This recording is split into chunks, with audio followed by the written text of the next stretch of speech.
Anyone here has any questions on chapter 2 homework? You can I do.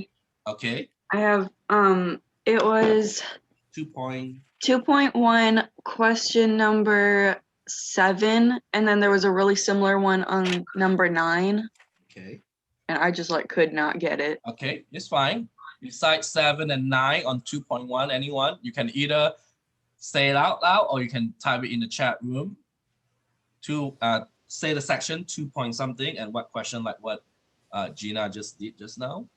I have a question for section 2.2, number 4.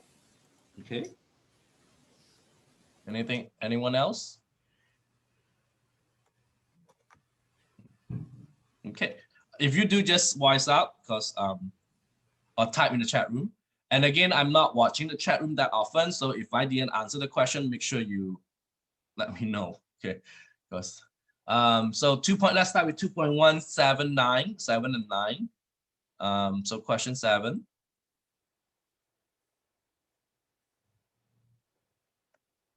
Again, my number is a little bit different from your numbers. So so this is the data of the table, right? And because we did this a little bit here, so it's actually safe. So Gina, what will be the questions that you have here? Just how to get the like upper class data. I'll do number 9 then. Okay. This is all done. I'm gonna restart this over again. There you go. So I do number 9. So so this is the voltage, and so this says that this is a lower class limit is 124.8, and the class width is 0.2. So what you do in this case is you have to add your class width so you have to add 124.8 and you add it 0.2. So if you perform that, if you use your calculator and add it, it should give you 125. Okay, you have to add, take out your calculator.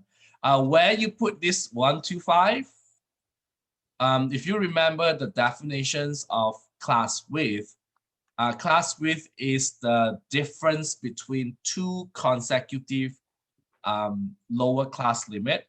So this 125 should be in here. It's not in here. So if you put 125 in that place, you will get it wrong. Because the class width is the difference between those 2. And then the next one that you have is 125.2. Because the class width is 0.2, so you keep on adding 0.2. And then 125.4 and 125.6. So this is how you find the lower class limit. Now for the upper class limit, you have to figure out what number is smaller than 125.0, but bigger than 124.8. So your answer should be 124.9. Gina, you know what to do next? And then because the class width is 0.2, so you add 0.2 to this, so you get 125.1, 0.9, 4.9 plus 0.2, and then 125.3, and then 125.5, and then 125.7. You got it, Gina? Yeah, that makes sense. I should have. Okay, thank you. And then the rest you just tally up. Right. Okay. The main part is make sure you put it underneath it, not on the other side. Okay. So a lot of students put 125.0 here, and you make everything wrong. Okay. All right. Let's take a look at what's the next one? Question 4 on 2.2. Yeah, I had a question. Like to find the, are we supposed to find how many members there are in the programming team? Mm-hmm. Now this one, yeah. So do we add like the numbers on the bottom, or how do No, we? on top. Oh, okay. So what you do in this case is this one is 3, right? Yeah. And then this one is 4. Oh, okay. This I one get is it now. 1. Yep. And then this one is 2. Because this is what your test looks like. And these 2 are 5, right? Okay. So that's Yeah. 10. 5 is 10. So if you Yeah. add all this out, I think you get 20. Okay. Thank you. So this is 20. We'll see. Is that more questions beside that? Oh, yep, that's it. So you have to add the number here because that's your frequency. And that's where you add it. You don't add these numbers down here. Okay. Thank you. 2.3, question 1 and 2. Okay, good. 2.3, question 1 and 2. Let's look at question 1 first. So if we have a large voluntary response sampling, consider the weight of subject who choose to respond to survey. Can a graph help overcome the deficiency of a voluntary response sample? So is a graph can help it? Yes or no?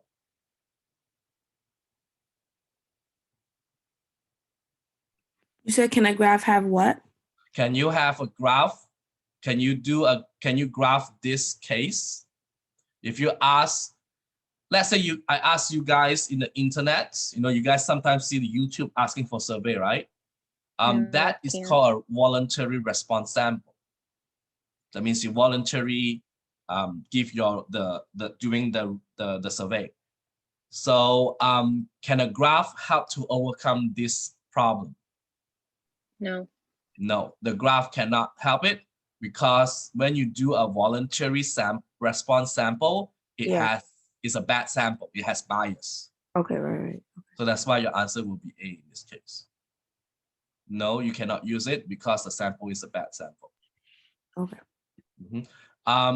So make sure you guys know that every time when you have a voluntary response sample where you voluntarily responding a survey, like, when you guys go to YouTube, Yahoo, sometimes they pop up, right? They say, hey, do you have a few minutes to do this survey? If you say yes, and you do the survey, that survey is no good. It's a bad sample because you voluntarily to giving the result to YouTube. So no matter, once I get the result, no matter what you do the whole thing, you find the mean, you find the median, you do the graph, everything you did is all no good because the sample that you collected is bad. All right, question 2. So this is the dot plots, right? So do you know that your StatCrunch can do a dot plots? No. You just play around with it. Yep. So StatCrunch can do a lot of things, and dot plots is one of them. So you guys know how to. So the data that you, sorry about that. I'll give you better 2.2, 2.3. So every time when you guys use a StatCrunch, you actually have to do what I just did just now. You have to log in into here. Otherwise, they will kick you out. Because when you log in here, that's your subscription here. Okay. So so you guys know how to import it, right? To StatCrunch. So this is the data for all of this. So you where is the dot plots? You go under graph, you go under dot plot. And it's in var1, and you compute. So which one looks like him?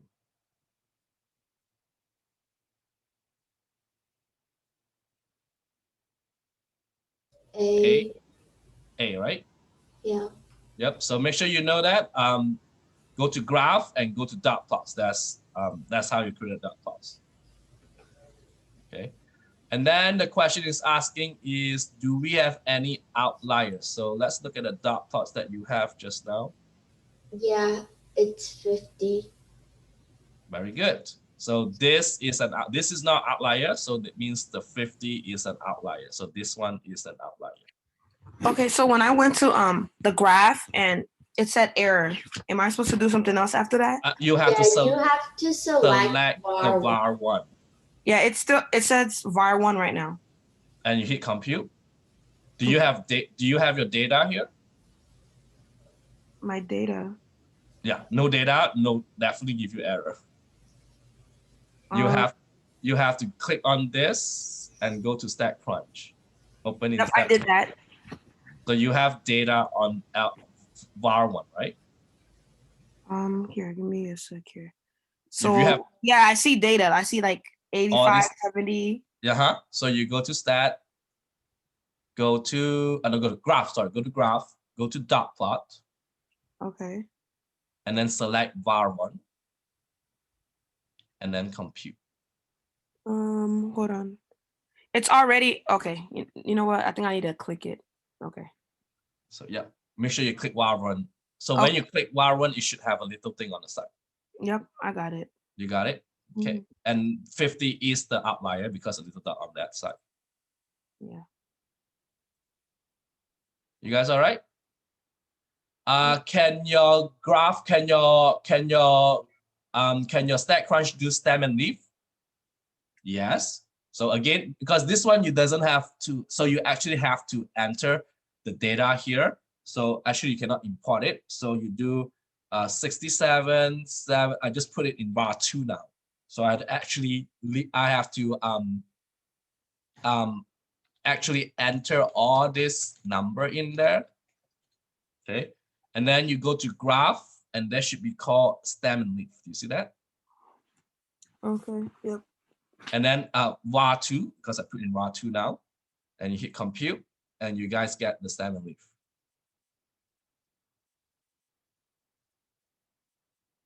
You okay there? I just entered everything in var one and it gave me the same answer. Yep. Make sure you if you enter everything in var1, then you pick var1. I like here, I enter everything in var2. So I put var2. So make sure you know where your data at. Is that var1, 2, 3, 4? Make sure you put it. And you can always change the name of these two. If you don't like var1 or var2, you can change. This is for question 2, and this is for question 1. You can change anything you want on top. Just click on it and then type, whatever you want to type in there. And then they will change to according what you type in. You okay there, you guys? Yeah. Yeah, thanks for letting us know. Oh, wait, someone. Okay, one person first. Diera. For the last question, for the outliers, did you put For this one, no, question 2. question 2. Question 2, because if you look at this graph, the 50 is an outlier. And the 6, okay, the furthest, okay. Yeah, outlier is always the furthest, either on the left or furthest on the right. Okay. So there's no outliers on this because they're all. So what is outlier? Outlier is actually a data that is far away from the group. So this is everyone's on this group, and this person is far away. So that's called an outlier. Okay. So that's why 50 is an outlier in this case. Okay. Thank you. More questions? I have a general question on like Mhm. how you or ask the questions for the midterms. I was just wondering if it's going to be similar. Yeah, it's going to be still, but I'll just yep. But unfortunately, because this is let's say if I ask this question in your midterm, and you get your graph from StatCrunch, right? Okay, like let's say you do a StatCrunch, you do the dot plots, remember you do that, and you got this. You have to actually draw it out. So you what do you actually mean have draw to it out? draw it out. You want me to draw it out? You have to draw it in this MyLab. In your paper, in your test paper. It's not multiple choice. So if I came up this question in your test and I want you to draw a dot plot, you actually do it on StatCrunch like this, and then you just copy and paste it. You know what I mean? Literally draw. And would the wording be the same as the Yeah. ones that we are answering in StatCrunch? You'll be asking for to draw a Or- dot plot. Okay. It's not exactly the same, but the keyword here is dot plot. So watch the keyword. The dot plot is a keyword, and this keyword is definitely a stem and leaf plot. Yep, so ask you to construct or draw or something else. It's not going to be exactly. It can be construct, it can be draw, right? It can be make a tape, make a. So it's kind of, you know, you guys. No, Cecilia, you are not allowed to use notes in your test. However, during your midterm and finals, you're allowed to write your own notes. So you can only write on a piece of paper. So during your test, let's say today's a test time, make sure you have a regular piece of paper and you can write as whatever thing you want. Hey. Okay, Cecilia asked if we can use our notes. Yeah, we can't. So not your notes, but you can write on. So make sure you, let's say today's a test day. Oh. So you can only use a piece of a paper, not the whole stack of notes. Oops. Teresa, okay. So make sure that, yep. So it is just, so make sure you guys understand what I'm saying here. So you can write whatever you want on this piece. So just one piece, not the back piece, just the front piece. So you can have a page of notes. A page of notes, yeah. Whatever is you write it out. Okay. It can be as small as ant, and it can be as big as an elephant. I don't care, but you know, whatever you write, make sure it's a piece, and make sure it's a normal standard size, not a big cardboard piece of notes. Paper is just a normal size paper, and make sure it's one page, not the back page. For what test can we do that again? Yeah. For which ones? Midterm and final. Oh, okay. So for your midterm, you can also write your code, like whatever, you know, what you put in now, start or everything you want, as long as it's on one page of paper and your handwritten or even a printout is fine. You guys clear with me? Yes. Yes, thank you. That's for everyone. So make sure if you don't do it, that's your choice. That is your choice. If you don't want to have it, okay. Do we need to show that piece of notes to you? Yep. Just when, let's say today's task, you just like this. I'm fine. And I'll be all right. Kimberly, you're good. Victoria, you're good. Teresa, you're good. You know, I just go through the whole list. Yep. Just easy stuff. I trust you guys. You know what I mean? I do trust you guys. So make sure you don't let me catch you guys cheating, because once I catch you guys cheating, my trust towards you guys will be less and less and less. And that time I will be like really eyeing on you. So don't let me catch you guys doing anything, cheating or anything, because the trust for me will be getting, you know, it'll be less. All right. Questions so far? Okay. So today's class, so don't forget 2-1-2-2-2-3 is due tonight. So the next one we're going to do is 3-1 and 3-2. Actually, there's 2 sections that is due on next Wednesday. I will push this down to the following. So only 3-1 and 3-2 is due this coming week. So so I want you guys to if you guys to go to my the D2L. If you go under material, under content, if you go under the notes, not the teacher's note, the notes, just the note. Oh, this is only chapter 1. What happens here? Oh, sorry, this is a wrong class. Sorry, this is not I'm in the wrong class. Sorry about that. So go under content, and then you go to the notes, not the instructor notes, and you go under chapter 2 and 3. Just do PDF. This is where you will get, you know, the notes here, and I also put in some stuff for your StatCrunch. So example is if you're doing like bar graph, you know, this little thingy that you see here, that is a video to show you how to do bar graph on StatCrunch. Okay, so you click on it, you can watch the video. So today we are talking about is chapter 3. So chapter 3 is a measure of center. I think you guys know mean, right? You guys know mean? Yes. You add every numbers and divide it by the total numbers. Yes, in StatCrunch, you do not need to do it by hand. Please don't take out your calculator and add, and then divide it by 10. You know, you're wasting your time. You guys know median? Yes. Okay, so mean is very reliable. This is talking about, let's talk about mean first. Mean is very reliable because it takes every data into account. However, the bad things about mean is it's affected by outliers. You guys know outliers, right? Like that 50 Yes. that we talked about just now. So if you have outliers like that dot plots you did, if we don't do the find the mean there, is because it is affected by it. So median is actually the middle of the value. Like when you drive, this is what game my teacher teach me when I'm in high school. It's like when you drive, you look at the median, and you need to stay away from the median. Median is like right in the middle of the road. So so median in this case is right in the middle of the value data. So you have to actually, if you do it by hand, you have to actually arrange or sort the data from increasing.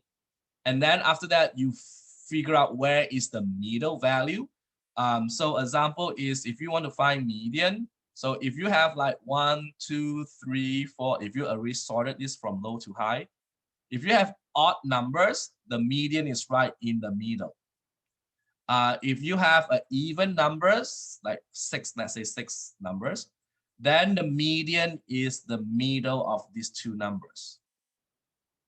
The middle of the middle. So that will be 3.5. You guys okay here? And again, your StatCrunch can do this like this. You do not need to do all the work. He will do it for you. Okay. What is the good things about median is it is not affected by outliers.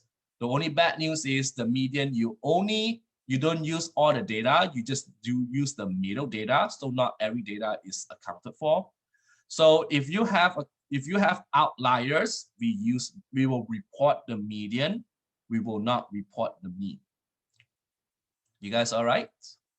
Yeah, I have a question. How do you use the StatCrunch for me? Because in the StatCrunch, in the Compass, I use the Excel. Can you use StatCrunch for that? Yeah. Can you show us? Yeah, I will show it to you. Don't worry about it. I'll show it to you. Okay. We'll go to some notes here. Now, mode, you guys know what is mode here? Mode in this case is the one that has the highest frequency. So example is if you have a data that is 1, 1, 1, 2, 3, 3, then your mode in this case is 1 because it happens 3 times the most. That is your mode. Okay. So it can be a bimodal. A bimodal means you got 2 modes. So let's say you got 1, 1, 2, 2, 3, 4, 5, and you find out that these 2 numbers happens to be appeared twice. So this will be your modes bimodal. Okay, so you can have 2. If you have another 5, then you will have a multi-modal, means now you got 3 modes, 1, 2, and 5. Okay, so this is called a modes. Oh, do I record it? Yes, good. Next, 0, 0, 1, 2, 3, 4. What is your mode in this case? 0. 0. Okay, so don't forget the mode 0 and no mode is 2 different things.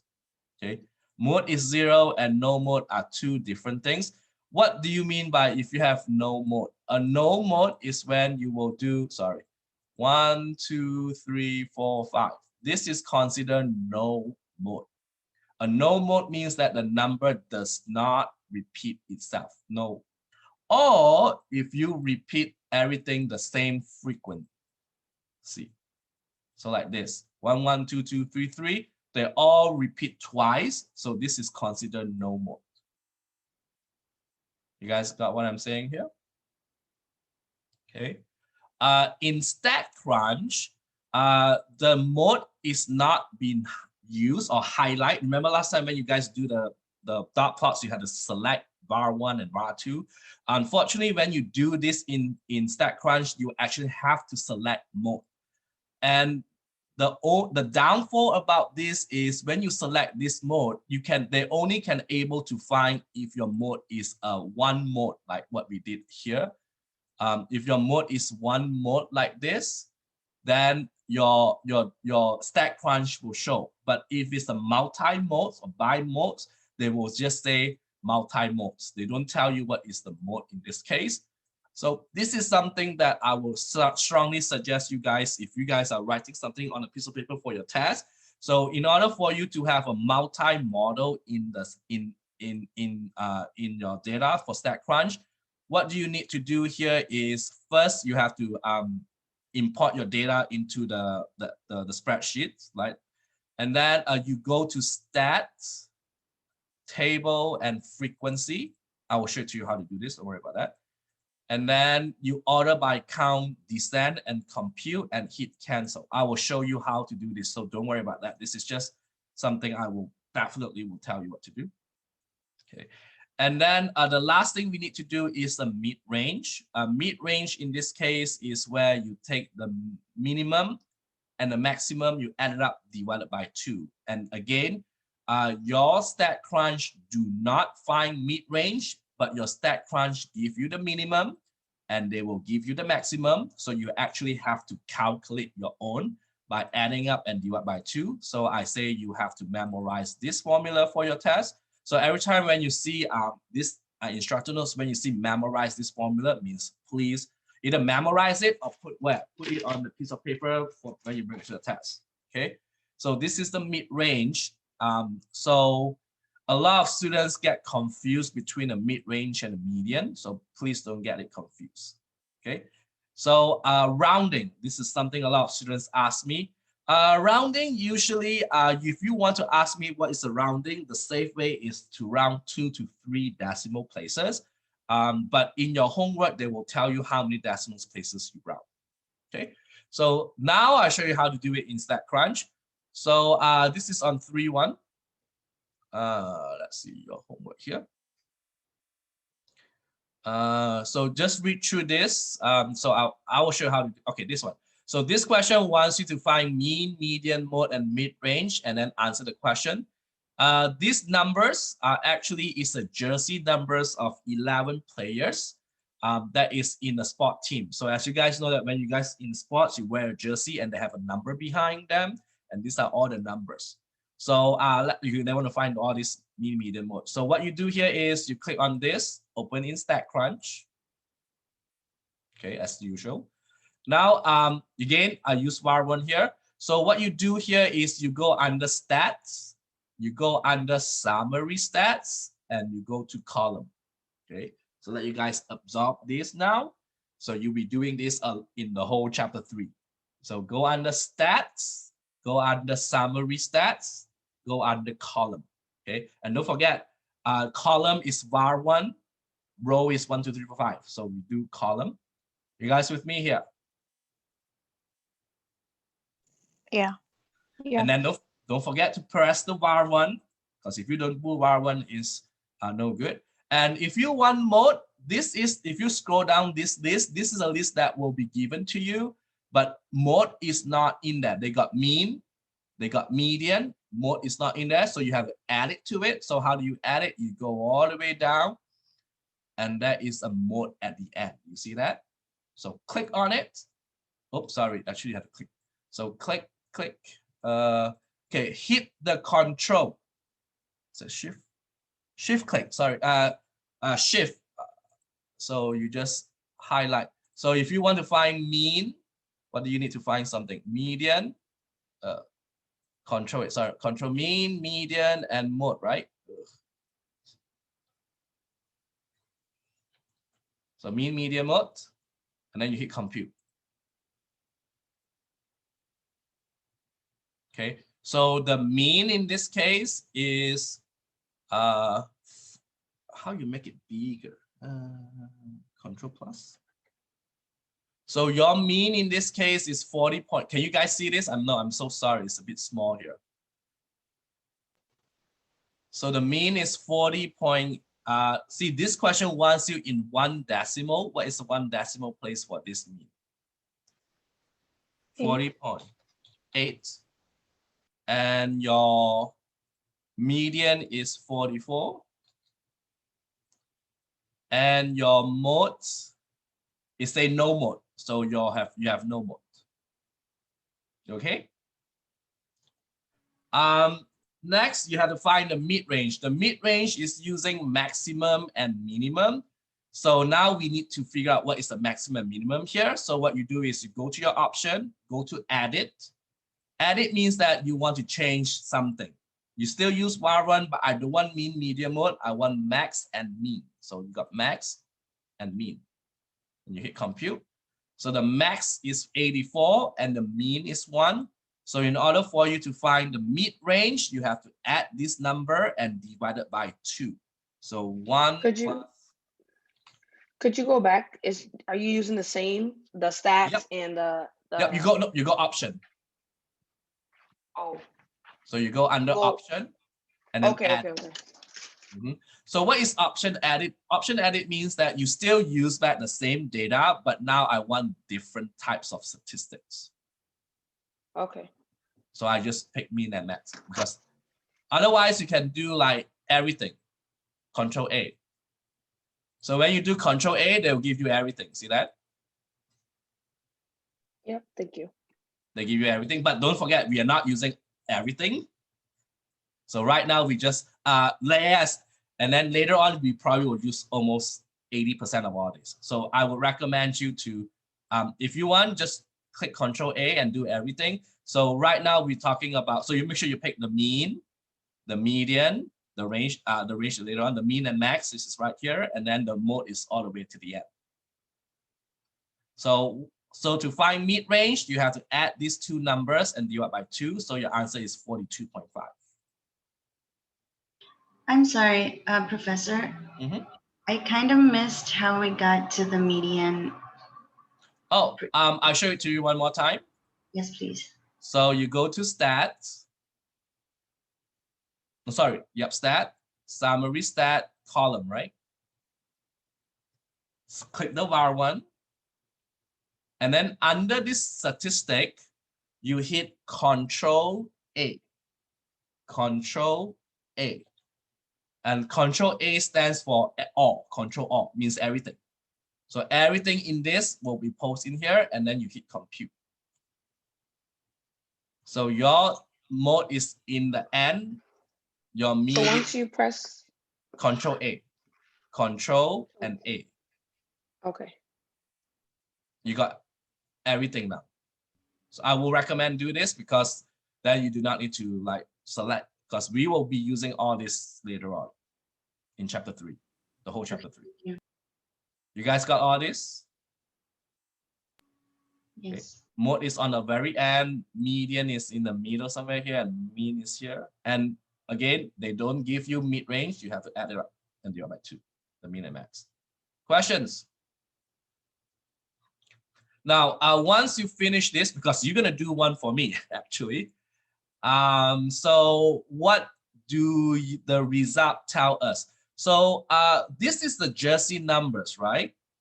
So what do you think this result? The Jersey numbers are nominal data, and they do not measure or count anything, so the result are meaningless.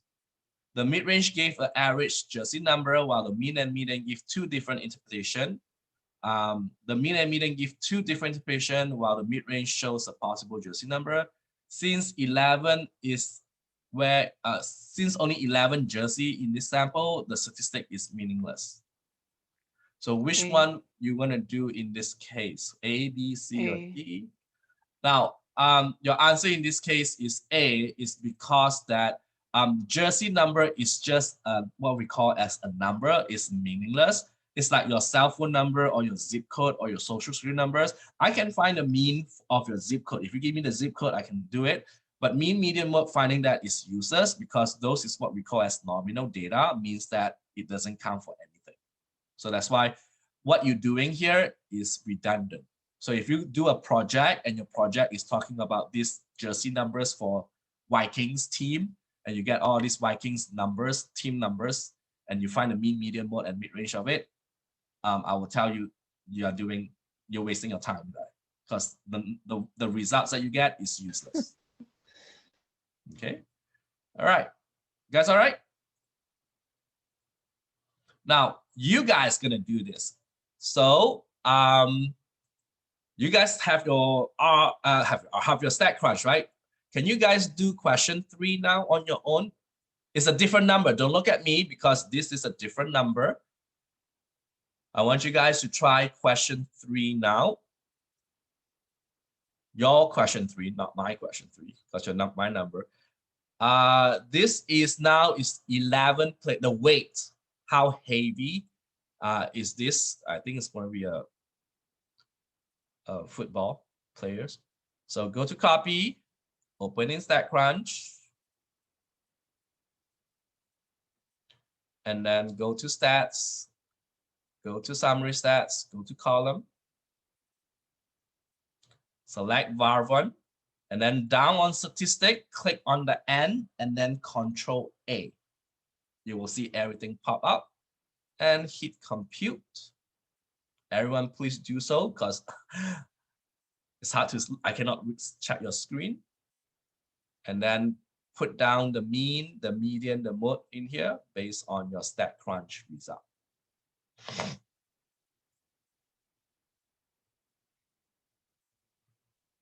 And I'm trying to figure out how to make this big.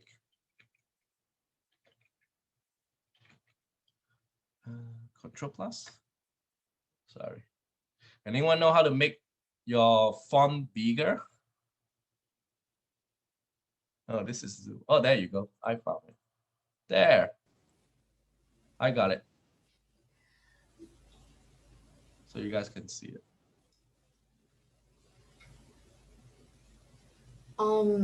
This doesn't relate to chapter 3, but I was wondering, how do you make a line graph? Okay.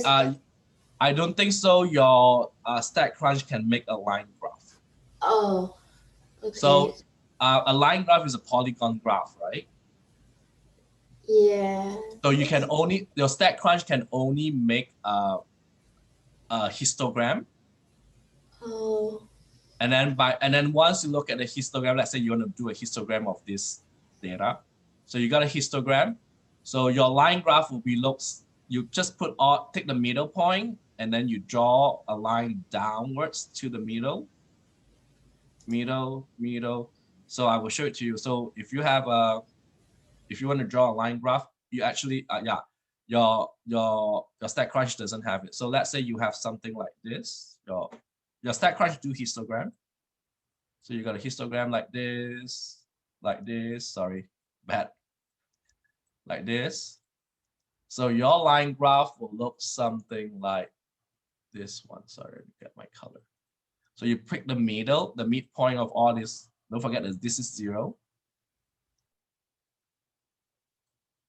And then you just connect the dots. Because I think on chapter 2, I'm trying to do it with like the frequency and the age, but it won't let me do it. It only does like the So amount. if you have a frequency distribution given to you, right? Yeah. Then you have to draw your own histogram.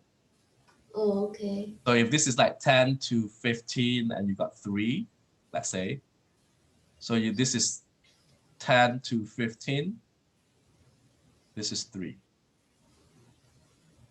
So you actually have to draw your own for that case. And then 16 to 21 example is 2. Okay. So what you do next is then you connect, you plot them in the middle, and then you draw the box. So unfortunately, the StatCrunch did not do this for you, so you actually draw your own. Oh, okay, thank you. That's the only thing about if you, I got the same question before, so unfortunately, that won't help. You guys doing all right with this question? 3.1, number 3. No, actually, it's saying that my answer for the mean is wrong. How many decimal places do you put? Well, it says rounded to 1 decimal place as needed. So does that mean that I would round it to, so I got 245, oh, sorry, hold on.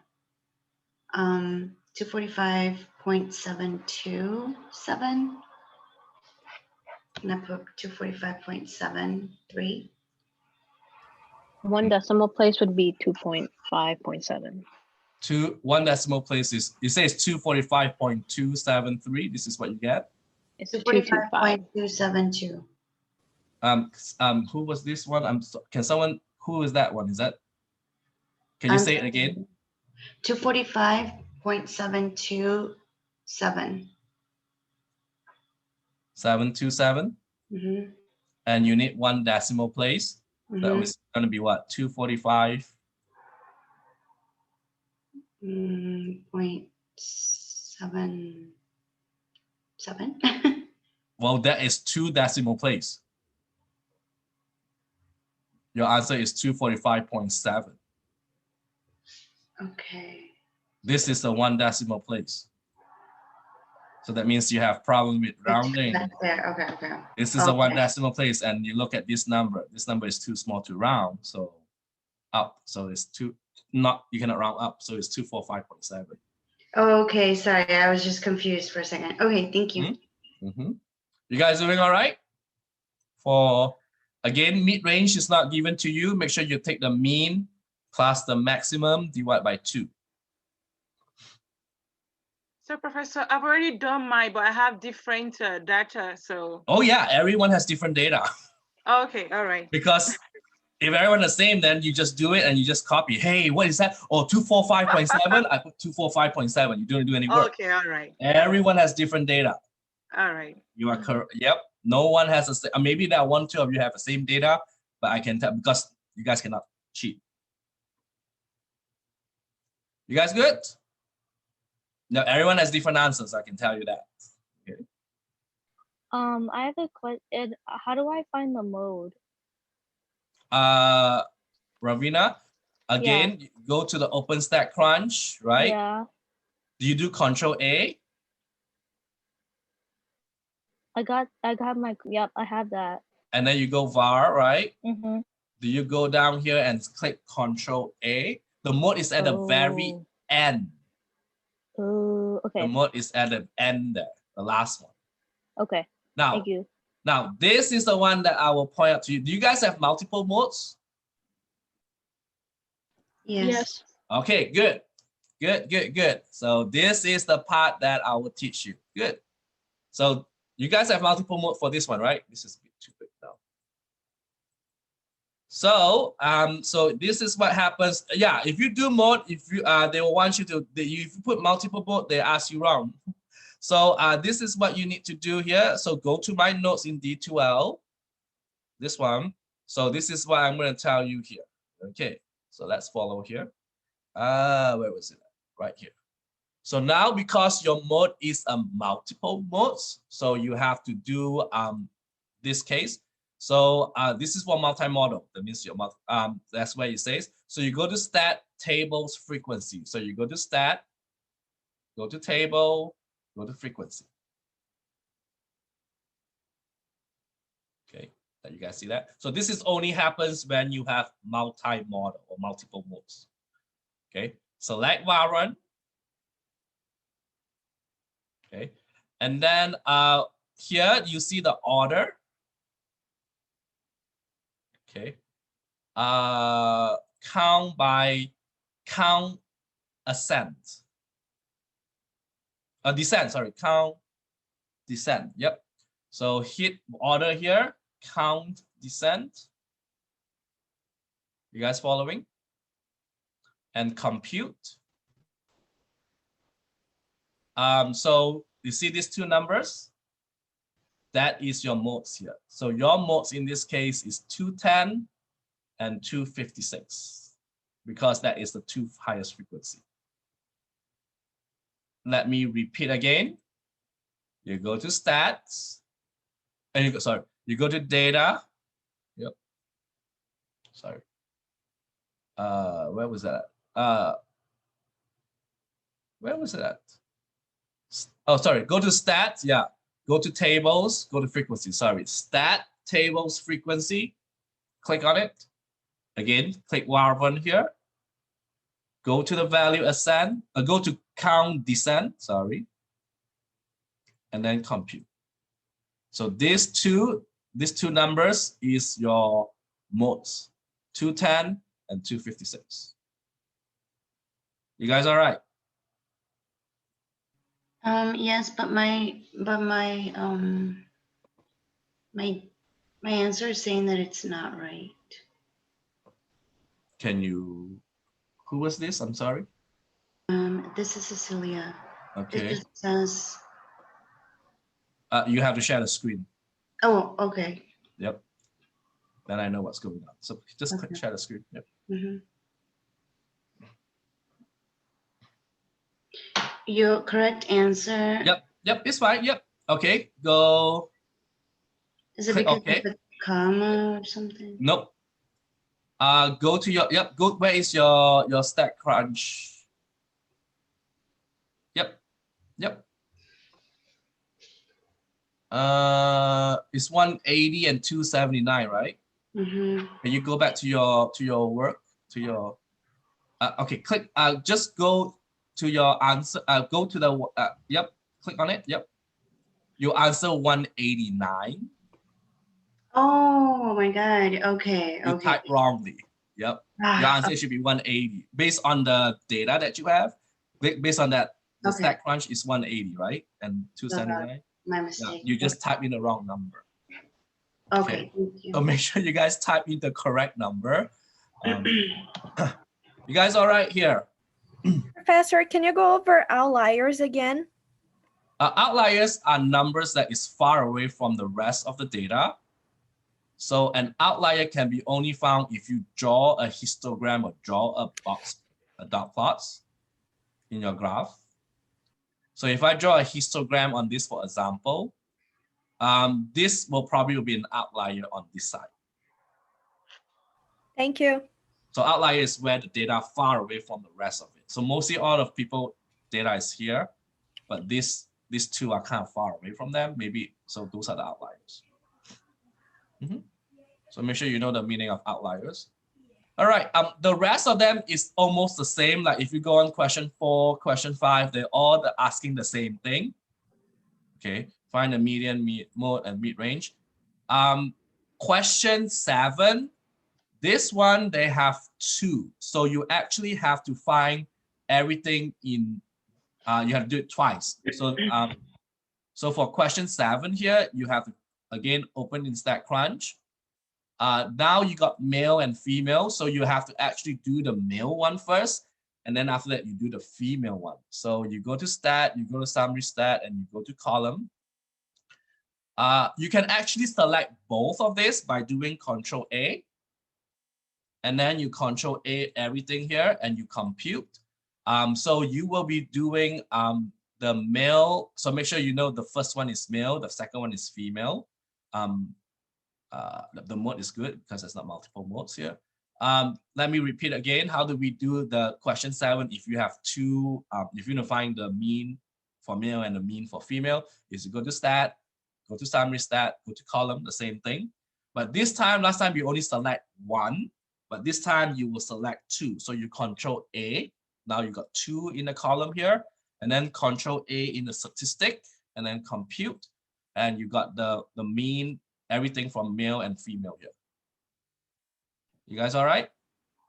Yes, I have one more question. Sorry. On the previous example, the mid-range, is that minimum plus maximum divided by 2. Okay. Take these 2 numbers, add it up, divide by 2. And then the range. We don't do range. No. Okay. Just that is next section. Okay. Okay. Don't forget, your mid-range is mean plus max divided by 2. This one, in your homework, you just need to click on this. This is your data. You do the same thing. Open in StatCrunch and you do the, You guys all right here? Yes. Okay. Because same thing here. All the data, open on StatCrunch, and then do the same thing. So it's not that difficult actually. Just mid-range is the one that you need to watch out. Now we go to this one. This is something I want to show to you. Okay, so this is new. So far from 1 till 9, you can do it you know, you guys see it. So now we do 10 here. So this one, we're gonna go back to my notes here. Okay, so this is what we call as frequency distribution. Okay, so this is what we call as a frequency distribution. So oh, where was that? Number 10. So this is a frequency. Sorry about that. Too many things in my pop-up. Hey, where's my? So in order for us to make a frequency distribution, you will use StatCrunch, but this time you go to Stat, Summary Stats, and Group Bin Data. Okay, so I'll show it to you how to do this. Where is my pop-up frame? Okay, so like number 10, this one. So what you do here is you have to find the mean of this frequency distribution, and they give you the temperature and they give you the frequency. So what you need to do here is you open in StatCrunch. Okay, so this is what you get. Okay, so import it. So what you need to do first thing is in var 3, you have to find the midpoint. Do you guys remember how you find your midpoint here? Like if it's 40 to 44, how do you find your midpoint? You add 40 add them and up 44. and then divide by 2. Yep, and divide by 2. So it's 40 plus 44 divided by 2. That will be 42, right? And then you repeat the same thing for the next class, 45 plus 49 divided by 2. That will be 47, right? And then this is 52, 57, and 62. And how I know this is because if you look at the difference between 40 and 45, the width here is 5. So every single one of these, you add 5. You guys okay here how you find your midpoint? Okay, next, so what you do here is now you go to this, too many things. So what you need to do now is you go under stats, you go under summary stats. Last time we do column, now we do group bin data, this one. So let you guys take a look at it. Go to summary stats, summary stats, group bin data. So now this bin number is your midpoint. So this bin number, you select midpoint, and the count will be your frequency, which is right here. Your bin number is your midpoint. Your count is your frequency. You guys are right here? And then you hit compute. And we are only calculating mean in this case. So your mean in this case is 51.03. So this mean is 51.0. Again, nearest 10, so it's just 51 then. Because the 3 cannot round up. Questions? Do you want me to repeat this again? Yes, please.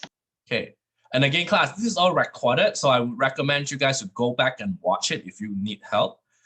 First, you have to find your midpoint, and I changed this name to midpoint. I typed midpoint on it. And the midpoint is you add these two numbers and divide it by 2 for each class. You put it in here. So next, you go to stats. You go to summary stats. You go to group bin. And for the selected bin here, you pick midpoint. For counts, you pick frequency. And you hit compute. And the mean is here. Okay.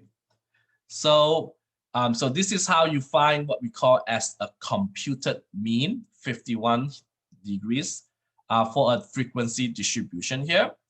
So the question is asking is, they got 2. One is, this is computed mean, this is an actual mean. Actual mean is where they get all the data not from a frequency distribution. They give you all the raw data and they found out that it's 55.2, like what we did in question 6, question 5 before. We add all the up and divide by the numbers.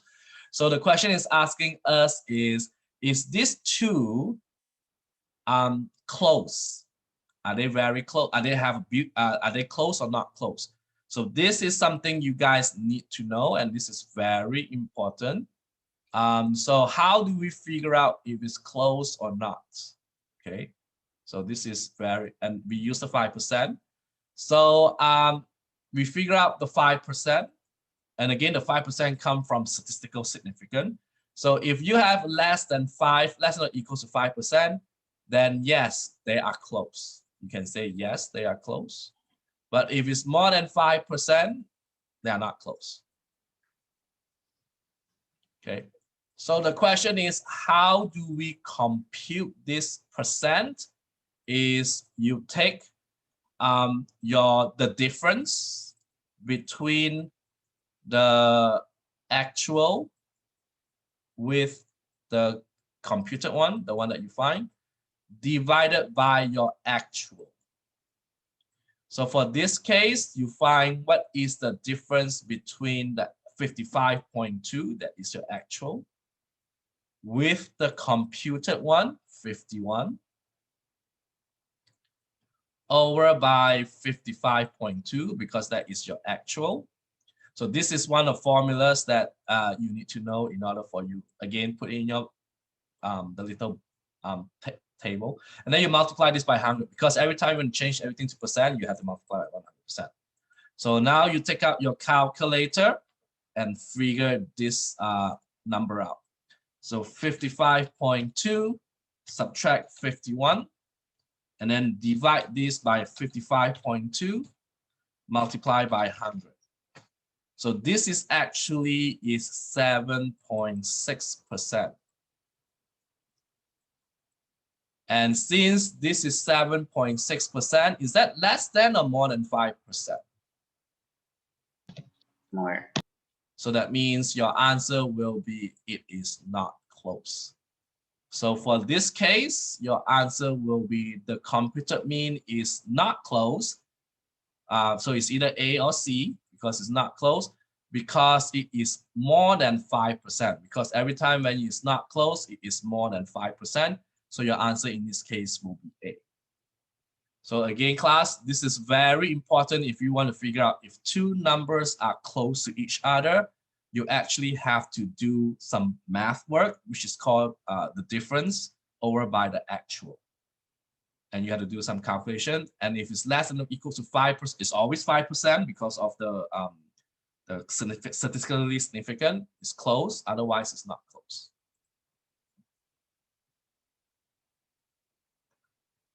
All right. Again, class, I have no time to repeat this because I want to move on. So watch this video again. Next is to find GPA. So calculating GPA is also the same as doing what we just did just now, where the grade will be in the bin and the credit hours is in the count. So I show it to you how to calculate your GPA. So this is, if you doesn't know how to calculate your GPA, this is how we will do it.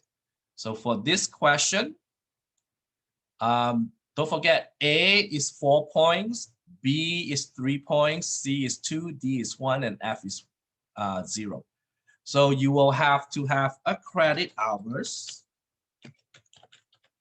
and you will need a grade. So if this question is say that A, you got 2 credit hours. So in this case, 2 credit hours, you get an A.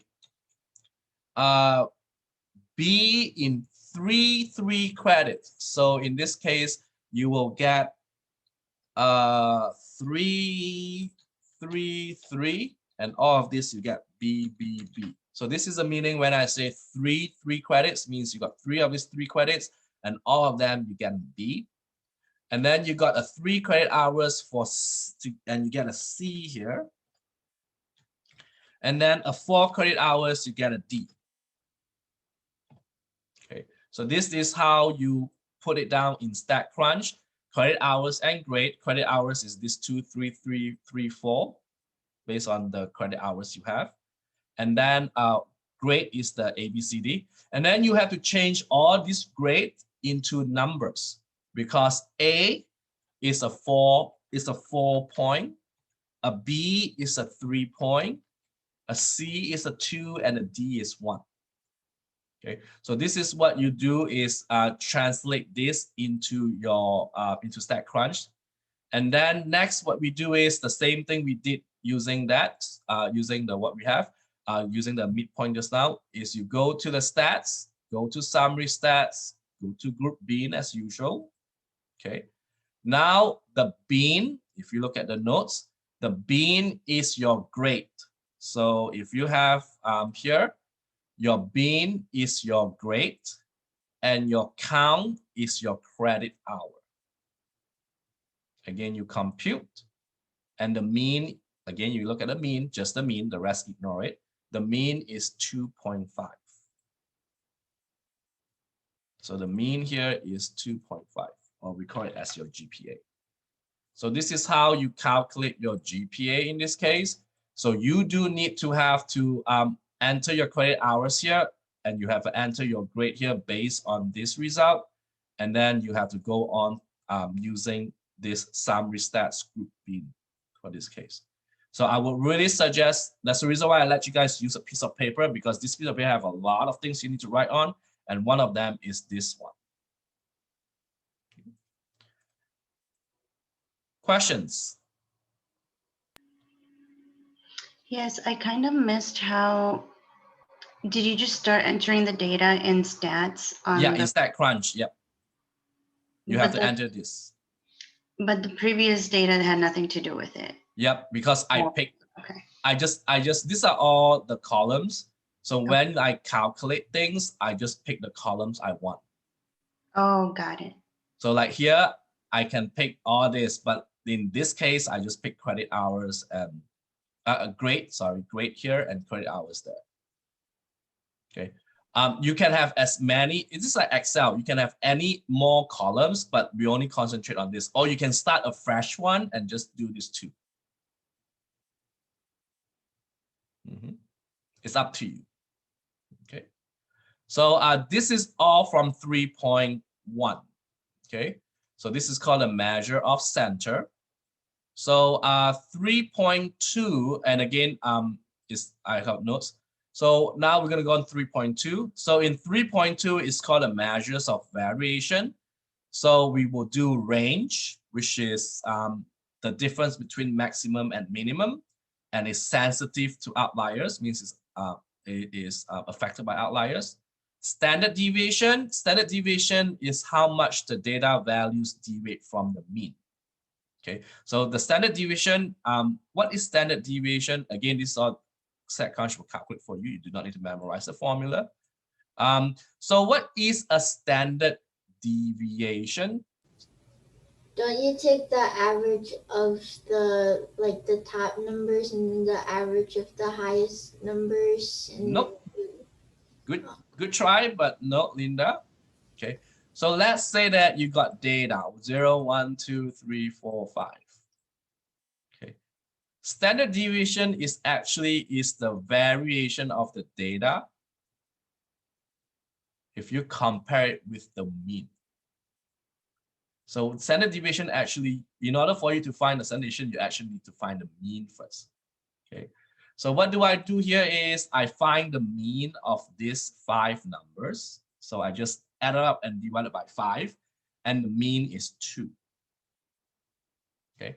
And what do I do is I find the deviation. Deviation means the difference. So if you find a difference between 0 and 2, you get -2. It's not 2.5. No, this is 5 numbers here. 1, 2, 3, 4, 6. Oh, sorry. I'm just sorry. I'm going to erase. Let's erase 5 because, sorry, let's erase 5. Then it's 2. Yep. If you do 0, 1, if you add this is 10, right? And 10 divided by 5 is 2. Yeah, the mean is 2 in this case. So if you find a deviation between these two, you will get -2. This one you get -1. This, the difference is 0. This, the difference is 1. And this, the difference is 2. So when you add all this deviation up, you will end up with what?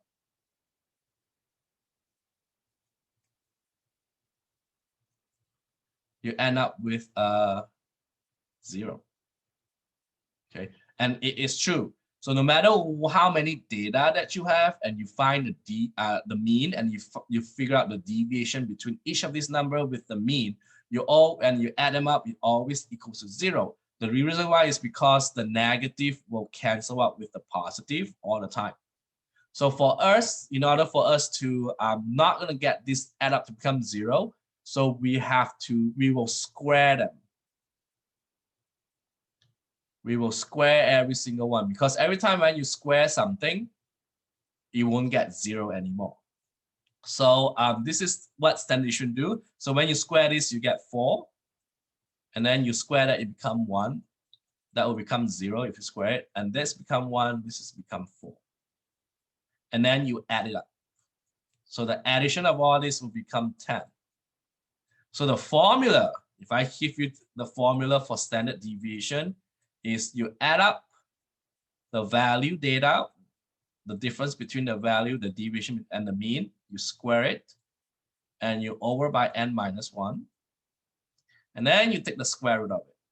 The reason why is because the square and square root is canceled, like, they cancel each other off. So what do I do here is I re-add all the data. I divide by n-1. This is called the degree of freedom. You will learn this in chapter 7. Why is not n? Why this is n-1? There are 5 numbers here. This is my n. N in this case is 5. So if you subtract 1, you divide this by 4. And then you take the square root of it, because to counter the square. So if you take the square, this is 2.5. 10 divided by 4 is 2.5. So if you take the square root of 2.5, you will get 1 point something, 1.58. So this is how you calculate standard deviation, which is using this horrible Iki. And don't forget, this is only 5 numbers. What happens if I give you 500 numbers? You have to do this 500 times. So for your StatCrunch, you can do it very easily by typing the numbers. So let's say the number here is 0, 1, 2, 3, 4, right? That's the number we have. So you go back to stat, summary stats and column. Remember the one that you did early on. This time I will do var6 because that's a new one. If you compute, you get yourself a standard deviation, which is the same as this one. Okay, so that's the reason why that when you guys do StatCrunch, they will do everything for you, and they also give you range. Okay, so so in your StatCrunch they give you all these goodies, so you do not need to figure out. You don't need to use your formula. Okay, the formula that you see, that I just showed to you just now here is very difficult. Okay, and as I told you, you do not need to memorize this formula because StatCrunch will do the dirty work for you. Okay, so what is the property of standard deviation? Standard deviation is measure how much it deviates, how much is difference away from the mean for each data. Standard deviation can be only measured in positive. The reason why the standard deviation can measure in positive is because of your square root. Okay, so every time when you take a square root, this number has to be positive. Do you know what happens when you square root a negative number? Anyone know what happens if you take a square root of a negative number? For example, 2, -2. What happens if you take a square root of it? You will get undefined. So that's the reason why that your answer is always positive. You can have a standard deviation is 0. What's the meaning when I say the standard deviation is 0? That means that all your data values are the same. So for example, when you have a standard deviation is 0, means all your data value is the same. So if everyone get 1, 1, 1, 1, 1, 1, 1, your mean is 1 because they're the same. what's the deviation from this mean to this data? 0. Because 1 minus 1 is 0, 1 minus 1 is 0. So that's the reason why your standard deviation is 0. That means all your data is the same number. Okay. So, but your standard deviation cannot be negative. Okay. So your standard deviation always can be 0, and it can be positive, and it cannot be negative. And if your standard deviation is big, means that your variation is huge. So for example, when you look at 0, 1, 2, 3, 4, the standard deviation is only 1.58, which is very small. But if I have 0, 5, 8, 20, and 26, this standard deviation is going to be bigger than 1.58. Okay, because you can tell the number is a bit more spread here compared to this one. Okay. So if you have a more spread numbers, the standard deviation is going to be big. Okay. So I can try it here. You can do it in your StatCrunch. If you do like 0, 5, 8, 15, 20, and 25, so you can tell that these numbers are pretty spread. So if you go and look at your standard deviation here, you will notice that your standard deviation is 9, because 9.5, because it's more spread than the one that you have. You guys all right here with this? This is all the properties. Standard deviation will change based on it will be changed a lot if you have outliers. So if you have 0, 1, 2, 3, 4, and 100, we know this 100 is an outlier, right? Because this is all small, this is big. So if you find last time with 0, 1, 2, 3, 4, the standard deviation is 1 point something. So if you add a 100 to it, you will find out that your standard deviation here is 40. See that? Just because the reason why is because 100 here is your outlier. So that's the reason why that your standard deviation is changed a lot if you have any outliers. So we don't use standard deviation. The units is the same. So if this is all in kilograms, then the units is in kilograms. Okay.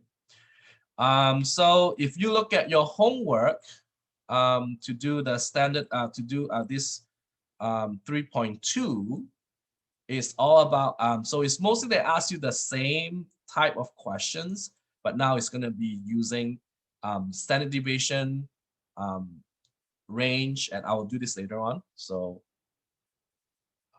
it's almost the time. So yep, go ahead and do your attendance. So I want everyone here, please yep, you guys know what to do.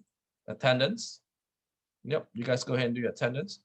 So mostly all the questions that you have here, they will ask you to find the range, the variance, and standard deviation.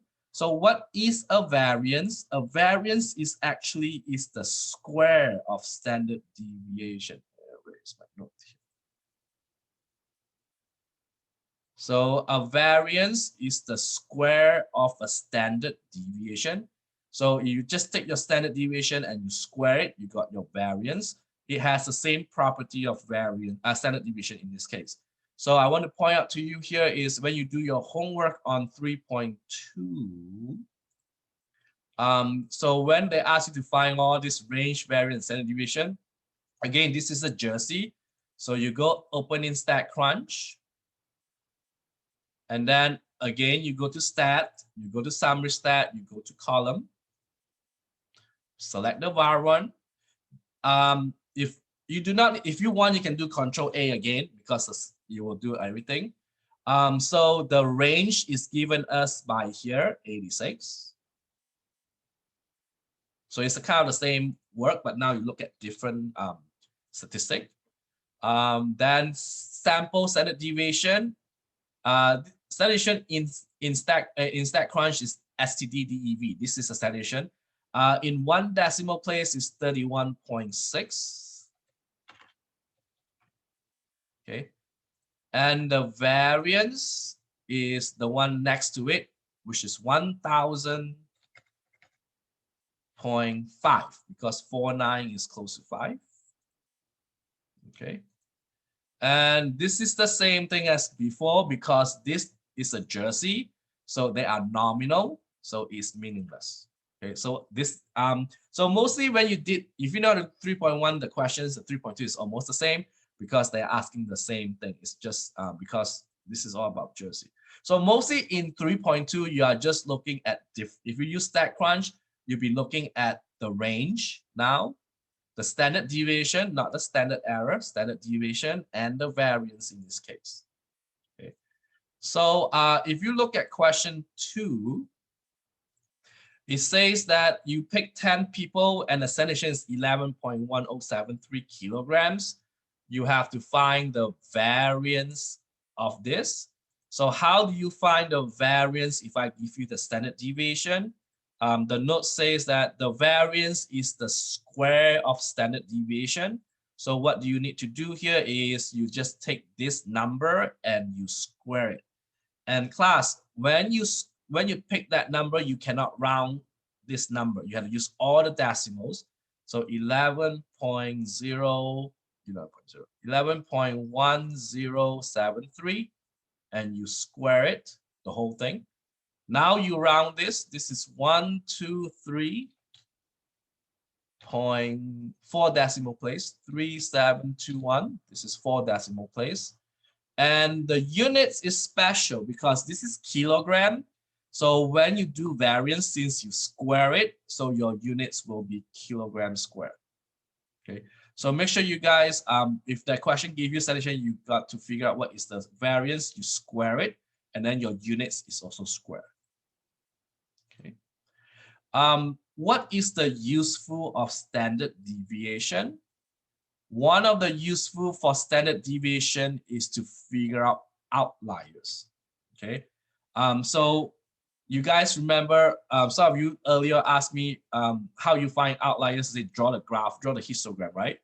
But the best way to do this is to use this, what we call as range of rule of thumb. This is also another formula you need to know. I'll put it in your notes here. This is where you take the mean plus minus 2 times the standard deviation. So it's a bit calculations you need to do, and you will get yourself a lower and a higher. The lower because of the minus, the higher because you do the plus. You will get a range of numbers. If any data falls between this range, then you have no outliers. If any data falls outside this range, then you have outliers. Okay. So for example, is this homework questions, the first homework questions that you have, is they ask you, the brain have, this guy do a 20 brain and they want to see if you are smart enough or not. They say, oh, the bigger brain means you're smart. So they figure out, they take this 20 brain and find the mean and standard deviation. So the mean in this case is given us by 1182.6 and the standard deviation is 127.8.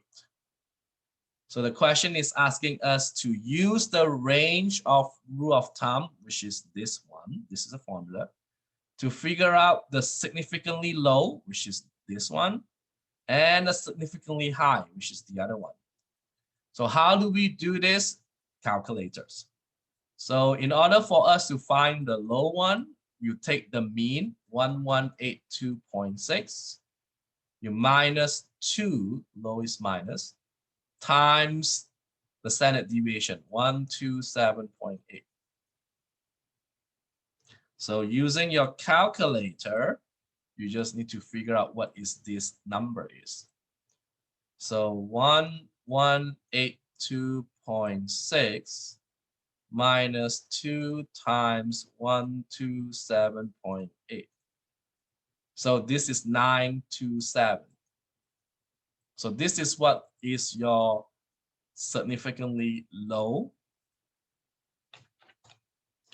And then in order for us to find the significantly high number, you just need to change this to become plus. So exactly the same, you just change it to become plus. So if you have a calculator, you can use back the same, Just type it 1182.6 plus 2 times 127. No rounding in this case. So you will get 14. So that is 143 something, 1438, 1438.2. So this is your significantly high.